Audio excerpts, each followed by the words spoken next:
GeM TV நேயர்களுக்கு அன்பான வணக்கம். அதிகாரம் 118 கண் விதுப்பு அழிதல்.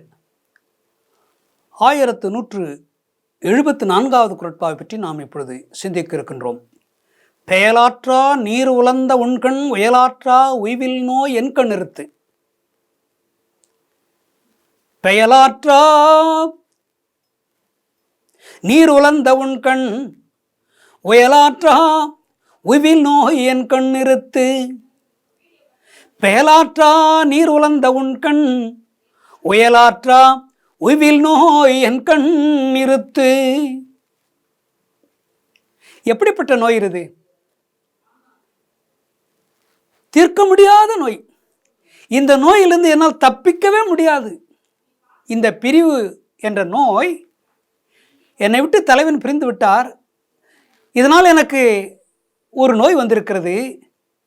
அது என் உடம்பு முழுவதும் பரவிவிட்டது. அந்த நோய் என் உடல் நிறம் மாறிவிட்டது. முக அழகு போய்விட்டது. முகத்தில் எவ்வளவு பொலிவு இருந்தது. ஒளி வீசிய முகம், ஒரு நெற்றியில் ஒளி வீசும், கண்களிலே ஒளி இருக்கும், எல்லாம் இப்பொழுது மங்கிவிட்டன, ஒளி இழந்து விட்டன. மங்கி அழகெல்லாம் மங்கி மறைந்து விட்டன. காரணம் பிரிவு துன்பம். அப்படிப்பட்டது.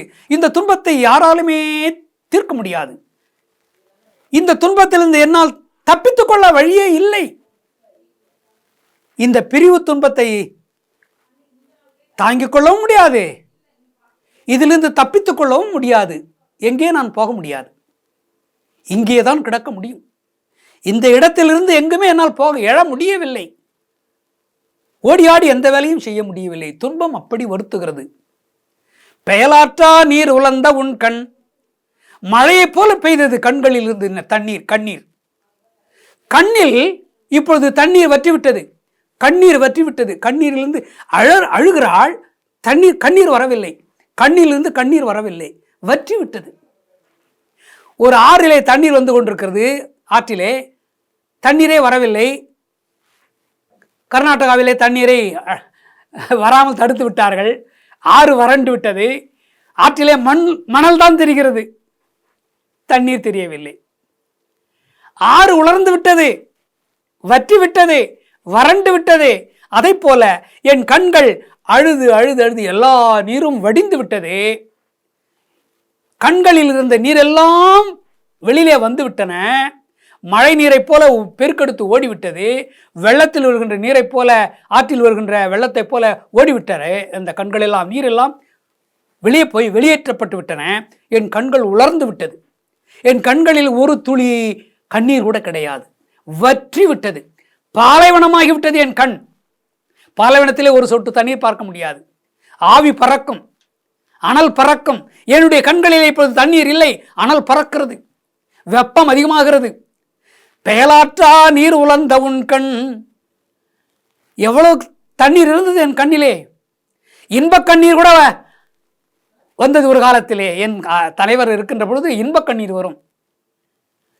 அவர் எனக்கு இன்பத்தை தருகின்ற பொழுதெல்லாம் ஆனந்த கண்ணீர் வரும். இப்போது பிரிந்து சென்று விட்டார். துன்பக் கண்ணீர் வந்தது. துன்பக் கண்ணீர் அதிகமாகி எல்லாம் வெளியேறிவிட்ட பிறகு வறண்டு விட்டது என் கண்கள். அழுகிறேன், ஆனால் தண்ணீர் வரவில்லை. பெயலாற்றா நீர் உலர்ந்த உன் கண் உயலாற்றா உய்வில் நோய் என் கண் நிறுத்து.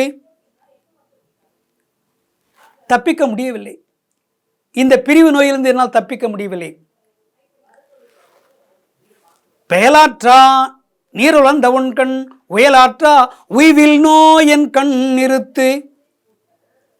இந்த கண் தான் இந்த நோயை என் உடலிலே தங்க வைத்து விட்டதற்கு மூல காரணம் இந்த கண்கள் தான்.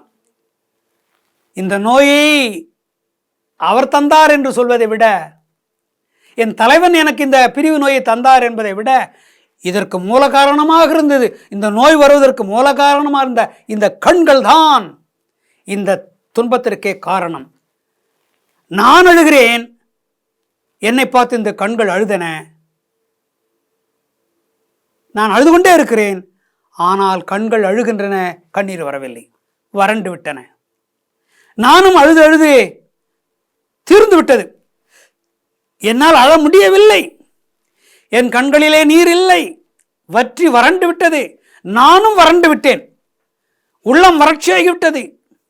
உள்ளம் நொந்து நொந்து நொந்து வறட்சியாகிவிட்டது. உள்ளத்தில் ஈரமில்லை, நெஞ்சத்தில் ஈரமில்லை, மனதிலே மகிழ்ச்சியிலே துன்பம் நிறைந்து தார் பாலைவனமாகிவிட்டது.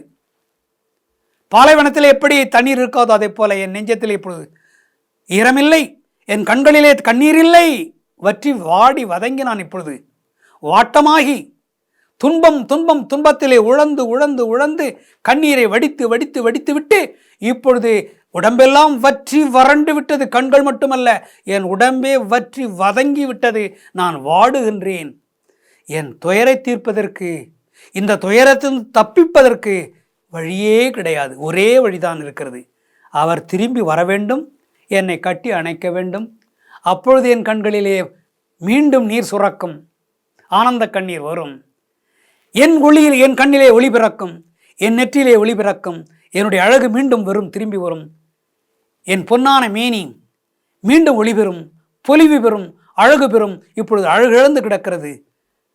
நான் என்ன செய்வேன்? இந்த துன்பத்திலிருந்து தப்பிக்க முடியவில்லை என்று வளவாறு வருந்தி கண்களிலே இருந்து கண்ணீர் வராவிட்டாலும் கூட அழுது கொண்டிருக்கிறாள் தலைவி. எவ்வளவு பெரிய துன்பம்!